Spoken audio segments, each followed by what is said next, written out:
Hi, it's Faye and Jeff from Early Trauma. And today, given that spring is around the corner, we're having some even 70-degree weather this weekend. It's going to be pretty nice here in the Mid-Atlantic states. So we thought we'd talk about spring and the stressors of spring. And, what do you think? Most people don't think about spring being a stressful time.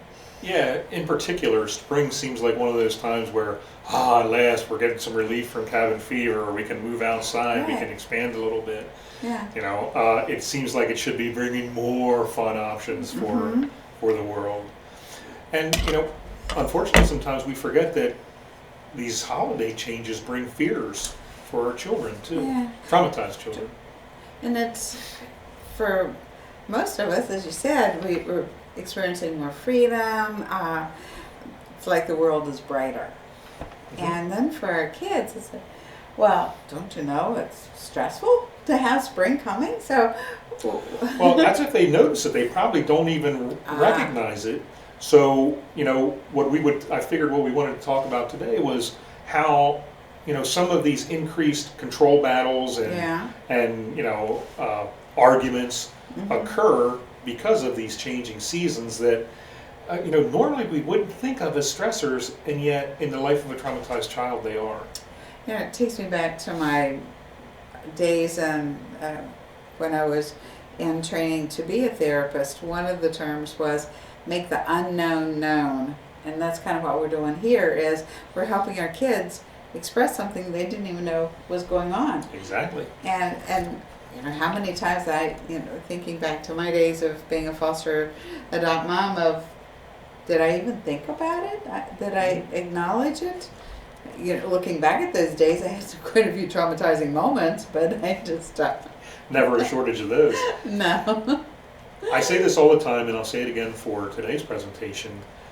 It's our job as the adults to label these fears for the child, the experiences that they're having. As bizarre as they may seem to us, we've got to remember that those early experiences of traumatic events, coupled with an inability to process that with a caregiver, leaves their brain, trying to handle these fears alone. And sometimes, like the seasonal ones here, their fears, they don't even recognize that they're going on. Yeah, when you said that, it made me also realize, today we're going to talk about 4, if we can squeeze them all in the half hour. But there are things that we don't even know, the kids don't even know, that could have occurred to them in the springtime when they were with their birth families. And so many times our parents talk about anniversary dates of being moved from one family to the other, or the adoption time, or any of these traumatic events. Dad went to jail in April or something like that. We may not have that information, the kid may not, but their body remembers. Yep. So that's an unknown stressor that we may never know.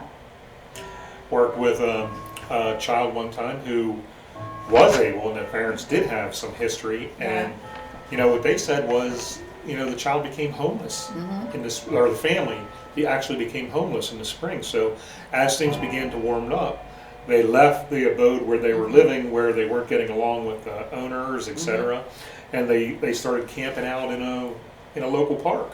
Yeah. And we've seen that. We've seen the camping out, the living in cars, the sleeping on whoever's, what the one dad called it, couch surfing, that his son was doing. So there's all kinds of things that could be happening inside that we don't even know. So we'll throw a couple of them up here today, and throw them out there for you. Again, the ultimate goal is that you're able to talk to your child about what kind of fears might be occurring in their life that they don't really think of as fears, but they are just a little bit more on edge.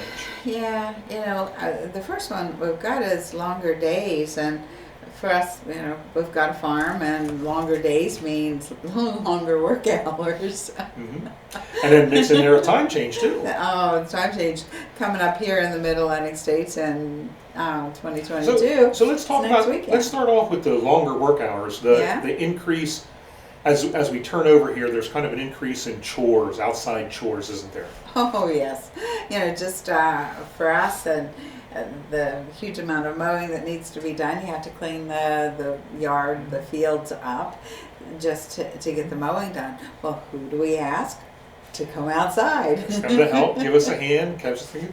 Yeah. What we have to remember is that, you know, a lot of times for them, what's happening to them is the sunlight's out, it's warmer, they want to get out and play, Yeah. and now we have these chores that need done, and to them it just looks like extra work. Extra work? Now, I say feels like, I should say feel like, not looks like. That's the way it feels in their limbic brain. It's like, oh my God, you're just coming up with more work to do. Yes, yeah. There's one of my favorite artists. She does a lot of folk art kind of stuff, and she has this drawing of a kid with this huge, long list of chores, and that's the way our kids feel. It's like, why should I do this chore? Because there's 50 more. Yeah. What should I? You're just going to have more, and you'll hear that. You'll hear Yes. that from them. And of course, our job is to point out to them, you're having a fear, and then help them with that fear. How would you help them? Well, you know what? We're not going to do everything today. We're going to do this, and then after that, we can have some fun. Thought like contain it. Hmm. Yeah. Well, you know, just with this whole, and I always hate the springtime change. It just messes up my body clock. You know, I'm It's not just even hard. sure. Honestly, I'm not even sure why we do it anymore. With the advent of LED lights, I'm not sure we're saving a great deal of energy in the universe, but it is very difficult. It's very It is hard. that 1 hour shift. You know, it's not like we can't cope. It's not like we don't get over it. But even as adults, a lot of people for a week or two are irritated by that change. Well, I looked up research on this, and there's more heart attacks even at this period of time. And the following Monday, after the change, is horrendous on everybody. It's just, oh, now it's And hard. what it is it's a change in our circadian rhythm. That the rhythm, the internal clock that our bodies use to tell us when to be asleep and when to be awake and how long to be asleep. And even it regulates the quality of the sleep we get. And when we throw that off with a 1 hour time change, you know, now our eyes aren't quite matching the times, and it's a jump. Well, and couple that with, let's say, a kid is just now removed from the birth family, put in a new foster home, and the kid's circadian rhythm may have just been really out of whack, and in the birth family because there was such instability in the environment, and now we're taking that child, trying to make them fit into our rhythm of life, and changing their circadian rhythm all at the same time. Yeah. I mean, I know many traumatized children that will tell me that in their family of origins, you stay up late, you sleep Sleep. late in the morning. Yeah. You know, and when you come to more functional homes, a lot of times you find, well, you're supposed to have a set bedtime, and Yeah. you're supposed to get up in the morning, and there's those problems. With the changing over of the season, this time of year, though, we have the time change. That's a stressor in itself, and again, we have to make sure that kids are aware. Your body might feel this for a day or two, and then say, this is what I do to handle that. Yeah. So, but there's also the fact that the days themselves are getting longer. And just, you know, with that, now we're saying to the kids, it's 8 o'clock, it's bedtime, and they're saying, But it's still light. I "It's still a play." want to be playing. That's right. And then, And remember, with the negative internal working model, the feeling then is that we're, as the caregivers, are taking something away. yeah, you're mean. Yeah. Now they may not. They have to. You know, we have to narrate. We have to talk them through this so they understand what's going on. I don't think we should ever ask a child to change a behavior that's stemming from their fear without letting them know what the fear is and helping them to understand better ways of handling the fear than the poor behavior choice. Yeah, yeah. You know, it's hard for kids, again, to settle down and sleep, especially when they're feeling afraid. Now we're having them go to their bedroom while it's still daylight. So a lot of families battle the fact that kids will go in the room and play. So we've labeled this kind of fear, Yeah. okay? Some of the fears that are associated with this. Let's talk a little bit about the actual behaviors you're going to see. They're actually very similar here. Oh, yes. Opposition to schedule changes. Opposition. Tantrums. Mm-hmm. You might notice them having struggle, and this is true of everyone through the Right. time change. Increased struggles with energy, Yeah. too sleepy, not being able to not be too sleepy, Yeah. can't quite sleep when you should. Yeah. And of course, with all that, whenever you have an increase in ambient fear in your life, you're going to be a little more irritable. Oh, yeah. There's always going to be a tendency to turn your scared into mad when you can't recognize it and when you can't figure out what to do with that fear. So when the child is struggling with this longer day thing, we have, as parents, have to recognize we're also struggling Oh yeah. and make sense of it even for the kids. Um, many such things like ambient fears in the background and stuff, we just deal with them and move on. But we got to remember that children learn those skills. You weren't born. We weren't born with this skill to handle a lot of fear in the background. We learned how to handle it, and so do they. So let's look at some of the origins of these connections. So like if you have a negative internal working model, I'm bad, caregivers are bad, the world is a dangerous place. Change in itself, to transitions itself are very scary. Yeah. So as you transition to more light, to sleeping at a different time, possibly taking on a few more chores, then for us it's just a change. But for them, remember, that's a fear. Think about, just the reframe of the world's a dangerous place. They can control my time. They can control what our clocks say. We as humans don't have control. Somewhere, some being has determined that our hours should shift. Exactly. You could look at it from a self-regulation point of view. You know, what's it like when they can't sleep at night when they're supposed to be sleeping? When they can't stay awake during the day when they're supposed to be staying awake at day, and they can't fix it for themselves. What's that like? Yeah. You know, we have to be able to label it for them. We have to give them means to handle it. In fact, a very wise cohort of mine recently just gave me an article. It's from a TED Talk about 7 different types of sleep that the human brain needs, or rest. 7 different types of rest, and they're not all sleep. And remember, they can all be thrown off by these time changes. Yeah. And then, with the last TDC on this one is their inability to regulate their emotions. And you're going to get fight, flight, freeze, or fold. Notoriously, those are the 4 categories that the behaviors are going to fit in. It's fight, flight, freeze, or fold. And if you go back and look at our videos that are on Instagram and Facebook, we've done the escalation cycle. And it's one of the videos that's in there. Yep. Important to know what's going on. Sure enough. Let's jump to Easter is coming. Yeah, a lot of people don't think about the stress of Easter, but for the Christian families in particular, and I'm sure the other religions have similar. Well, events Easter like these days Easter. it's been taken over by the secular world too. Easter bunnies, Easter baskets eggs, being hidden, right. egg hunts, Yeah. Candy in the basket. Yeah. And there's still traditions, Sunrise service and all, probably dating myself, but we always look forward to Easter because we got some spring clothes, something new, using new shoes, a cute little white purse. I know you never had to deal with that one. I haven't struggled with that one. But what's it like for a kid to anticipate a high candy holiday, just like Halloween was? Yes. This is Easter now. There's going to be Easter baskets full of Easter candy. Even the egg hunts. And with that negative internal working model, you can't really trust mom and dad to let you have it. And so the parents are going to confiscate all the goodies. They're going to hide them. They're only going to divvy them out piece by piece. Yeah. And inside that kid is saying, "You're not going to control me. I don't trust you. I'm going to go find that candy." And there's not much you can do. No, you cannot eat the entire 4-foot chocolate bunny today. That's right. Before But supper. I'll just eat the ears. How's that? Yeah. We talk about like the demands, and we'll use a Christian service demand, but you can, even if it's Easter parties and secular get-togethers, and there's that there's the varying demands for developmental abilities.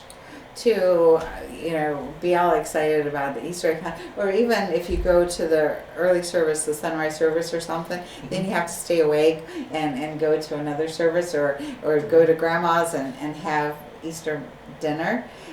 that's stressful on a kid's system, on being able to regulate, move back and forth, back and forth. That's, Um, what does a kid do with a traumatized kid do with with an Easter egg hunt? Now you actually build, and there's a competition element. You build the excitement. There's a competition element. Your goal is to get out there and find as many eggs as you can, while the other kids are trying to find as many eggs as they can. And does that sound like a recipe for the traumatized child? Does that sound like a recipe for disaster? it does. It makes me think of our kids are going to turn into toddlers, and you know the old toddler rules. If I see it, it's mine. You know. You know, I probably do have somewhat of a traumatized history, but I can remember knocking people down and, oh, your eggs are on the ground. They're on there. Everybody's free reign again. Yeah. Some of the things we have to look for is we have to look for like refusal to do traditional things like shopping for that new outfit you're talking about. Or getting up for the early service. Refusal to attend activities that their brain says this is going to be boring. I'm not going to like this. That's a fear. I'm going to get something I don't want. So that's a fear. So they're gonna become oppositional to it. Or even grandma. Let's say grandma, for heaven's sakes, makes roast lamb. Lamb? You want me to eat a lamb? Eat a little defenseless lamb. Yeah, so there's going to be food issues. We even carve our butter into little lamb and plop that lamb's head off. Kind of an aggressive holiday when you think about it. Yeah. So we talked about the inconsistent demands for self-regulation. Do you ask them to do an Easter egg hunt with the little kids in the morning and then act more appropriate in the afternoon? Right. And remember, for a traumatized child, they're not sure they can do both of those. Mm-hmm. You know, they don't have the emotional regulation very often that they can say, I can do this and then I can do that. They get in shift. Yeah. They're so shift. And their experience is sooner or later I'm going to screw up and I'm going to get in trouble. And as these demands are placed on them, you know, sooner or later it turns into, well, I might as well make it happen now. That I don't have to be afraid of it. Right. So what about, how does the negative internal working model compare to this? Well, you mentioned earlier the candy. Exactly. I can't trust you to take care of my candy. You're going to take it away from me. You're just a mean person, or you know, you're going to put me out there in that mass of kids and expect me to go find the Easter eggs and stuff. Or Why wouldn't I hit them yeah, to get their candy? Come on, this is a hunt. This is a. yeah. So how about we look at the idea as the times changes. We'll jump here a little bit. We'll talk about the fears associated with more time outside. And our kids, sometimes it's really difficult when we say, just go outside and play. And then they don't have the developmental skill to go occupy themselves in a healthy way. Mm-hmm. And so the next thing we know, they're really into problems. You know? Yeah. Remember, the hardwiring is going to be in place, so they're going to want to play. You know, play is something we're born, our brains want to do it. But if no one shows you how, or no one has trained you in the past, we have to be careful. We just shove them outside and say, go play. And they have no skills to do it. Then what they're going to do is they're going to use older skills. They're survival things. Which are likely to get them in trouble. Yeah, one mom, she really got to know her son very well, and he was an early teen, and she said, I can leave him outside for 8 minutes. Anything past 8 minutes, I know we have trouble. So she, at the 7-minute mark, would go check in with him, you know, bring him back, ground him again, and then letting. The goal is always to lengthen that, but she had to recognize what he could do outside in a safe manner. And depending on the ambient level of fear going on in their system, that time might change. Yes. You know, if they're more relaxed, they might be able to do half an hour out there unsupervised, but when they are scared, you don't want them using those old techniques like, what's fun is starting a fire. You know, or wandering through the neighborhood. Right. That was, if they did that in their old environments, they're going to do it. And they're going to do it because they know it's okay. You know, if you send a kid outside, just go outside and play. It's nice out. You don't have to be inside anymore. Go outside and play. But they don't have that skills. Right. Those skills. If they don't have those skills to go outside and occupy themselves, then really you're sending a you suck message. You're setting them up to do something they're not quite ready to do. Yeah. So we have to be aware of that. got to remember too, they could be out there and they could get bored. Boredom is fear.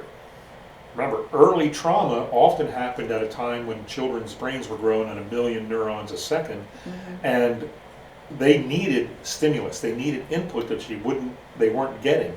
So when they enter times now of boredom, when they're not getting that stimulus, that's fear.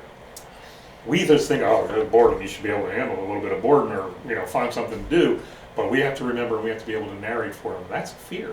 When you're feeling bored or feeling afraid of being bored, you have to recognize that as fear and use a strategy to deal with that And fear. so one of the kids that I know, his means to manage that was to go connect with rabbits or birds or sick cats. he would accumulate all these animals because he had some connection there.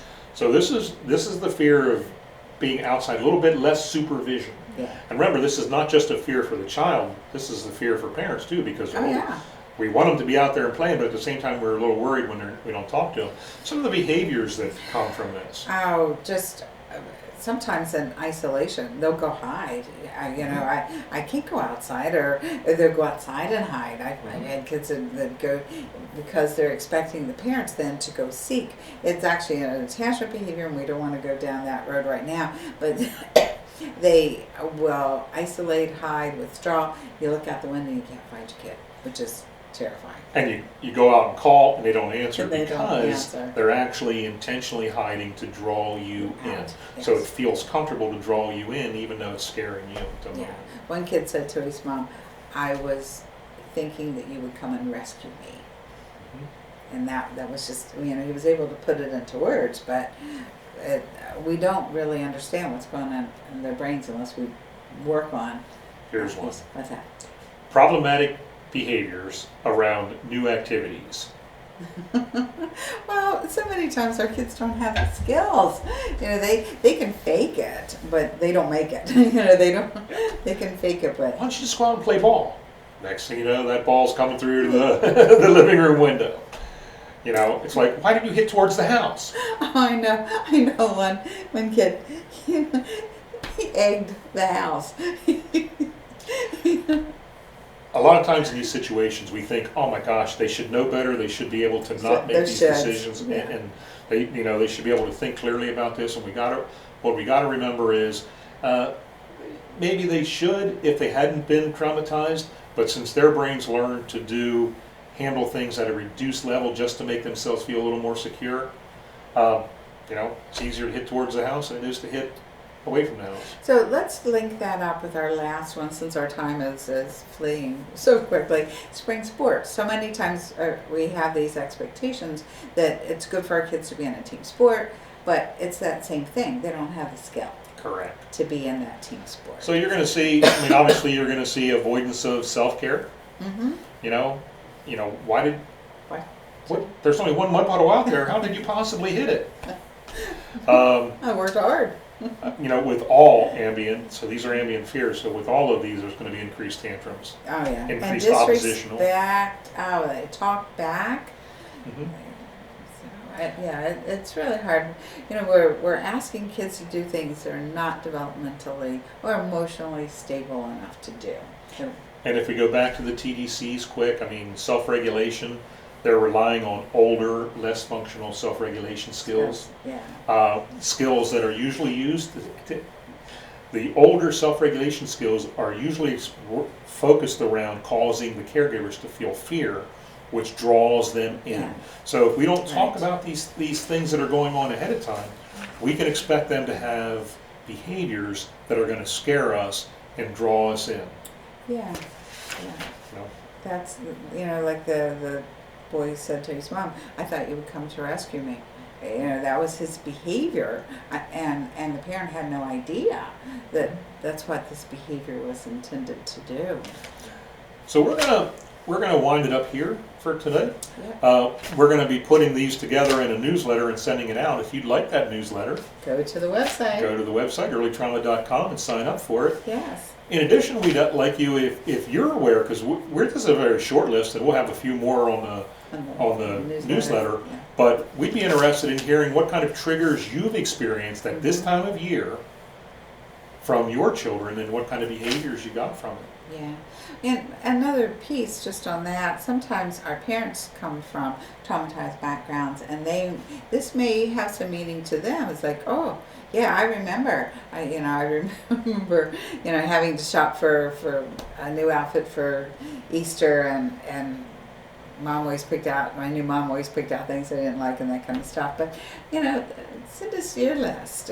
We're interested on your thoughts. And Yeah, we'll try to work them into the newsletter Yeah. when we go.